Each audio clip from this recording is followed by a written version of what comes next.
والحمد لله ولا إله إلا الله سبحان الله والحمد لله ولا إله إلا الله قل إنما أدعو ربي ولا أشرك به أحدا قل إني لا أملك لكم ضرا ولا رشدا قل إني لن يجيرني من الله أحد ولن أجد من دونه ملتحدا إلا بلاغا من الله ورسالاته ومن يعص الله ورسوله فإن له نار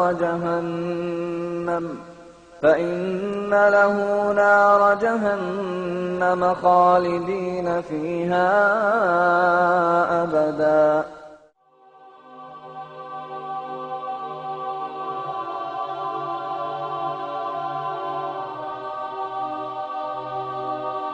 See, when a person says, how can good people go to hell?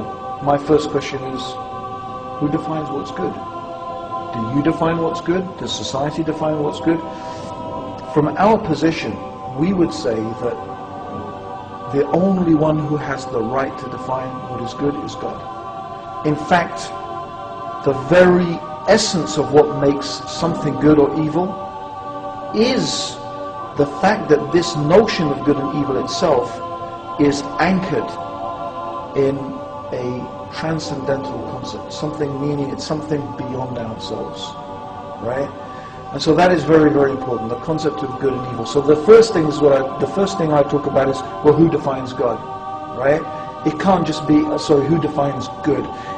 Good can't just be defined by society or by you or me.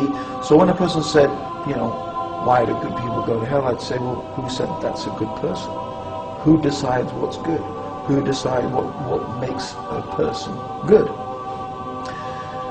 The other way to think about it is that truly good people don't go to hell. And truly good people, as far as God has defined it, as far as the Creator has defined it, good has a foundation.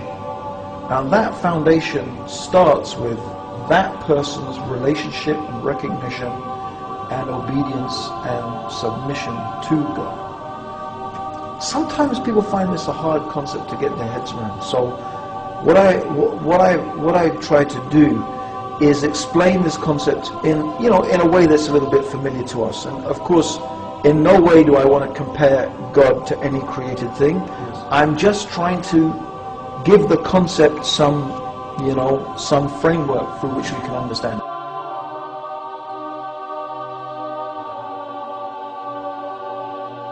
I want you to imagine, right, Eddie, you're a sort of journalist, right? And the Dean Show, you have the Dean Show. You decide one day, you hear about this guy he's a really good guy. He gives lots of charity. He's kind to kids. He's good looking like me, and like you, and all I don't know, whatever, right? Whatever you think, this guy is a great guy. Yeah. But this guy keeps on saying bad things about his parents. Don't talk about my parents. My parents, he just says bad things. So you being a journalist, you say, I want to find out, who are these parents? They must be awful people, right? So you track them down and you interview them. And you find out that they're the sweetest, nicest, kindest people. They gave everything to their son. Everything to educate him. They lived in poverty so that he could, whatever you think, but they gave everything. They never did anything bad to him, right? Now what do you think of this guy? He's a creep now. Yeah. And you know what? The fact is that all the good that he did just looks like nothing. It's starting to go out the window. Yeah, because you say, I can't ever think of a person who would treat his parents like that as being good. It doesn't matter what he does for the whole of humanity.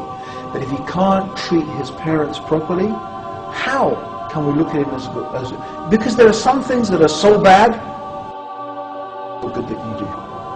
And that's how we should look at a person who denies God, who abuses God, who considers something in the creation to be equal with God, this is so insulting and so abusive and so denying the reality of God.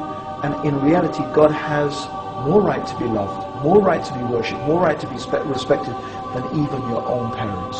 I mean, God gave you your parents, right? So this really emphasizes the point that you can do something that is so bad that it outweighs all the good you can do. And that is what shirk, or making partners, or making equals, denying God, denying God's prophets, denying His religion, turning away from God. In the eyes of God, it is so bad that whatever you do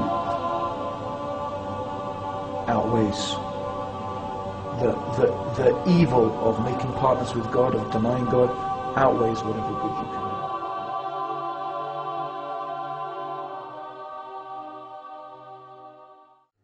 Now, let me, inshallah, begin by describing to you what Jahannam truly is. First of all, it is huge. As Rasulullah ﷺ described, it is so huge that it has 70,000 rings. On each ring is a rope, and on each rope is 70,000 angels, as a way of describing to us how huge Jahannam really is, and how great they are, the angels are to actually pull, and how great Jahannam really is for it to require so many angels to actually pull it. And so this is a size, an indication of the size. Also, once Rasulullah ﷺ was actually sitting down with his companions, and they heard a sound, and so Rasulullah ﷺ said, "Do you know what that sound was?" And then Rasul and the companions said, "Allah and His Messenger knows best." At that point, Rasulullah ﷺ said, "That was a stone that was thrown, pelting down from the top of Jahannam into the bottom of Jahannam, and only today, after 70 years, it has reached the bottom." So you can just imagine how deep and how vast and how wide and vast Jahannam truly is.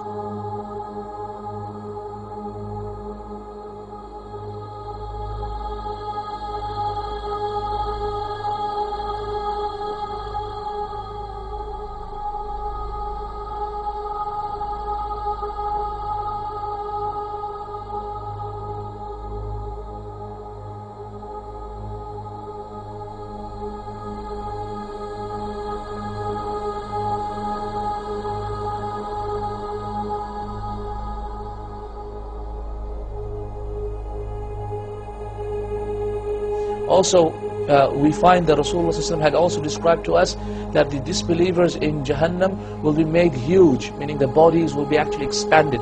And the reason for that is so that they actually increase in their punishment. Because the more surface area of your body that you have, the more punishment you will feel. So Allah subhanahu wa ta'ala will increase them and make them huge people and increase their sizes in Jahannam, until Rasulullah sallallahu alaihi wasallam described that the seat of a person who will go to Jahannam will be the distance of a fast horse that travels between Mecca and Medina. So imagine the distance of Mecca and Medina, it's approximately 458 kilometers. This is the distance that will be the seat of a person in Jahannam. Also, Rasulullah described the size of the shoulders of a person who will go to Jahannam, from one shoulder to the other shoulder, and he said that the distance is the travel of a fast horse for 3 days travel. Also, we find that Rasulullah said in another authentic hadith, and these are primarily in Bukhari and Muslim, the hadith. And subhanAllah, if you just read Bukhari and Muslim regarding the description of Jahannam and the Quran, you will find a tremendous example and description of Jahannam in there. And we find that Rasulullah said that the molar tooth of a disbeliever in Jahannam will be the size of the mountain of Uhud. Will be the size of the mountain of Uhud. And brothers, the mountain of Uhud is not a small mountain. It's a great mountain. It's a great mountain. It's a great mountain. Then imagine 32 of them. Then imagine the head. Then imagine the body. When the Prophet ﷺ describes the thickness of the skin as also 3 days journey to taste the hellfire and the punishment of the hellfire and the punishment of the hellfire and the punishment of the hellfire and the punishment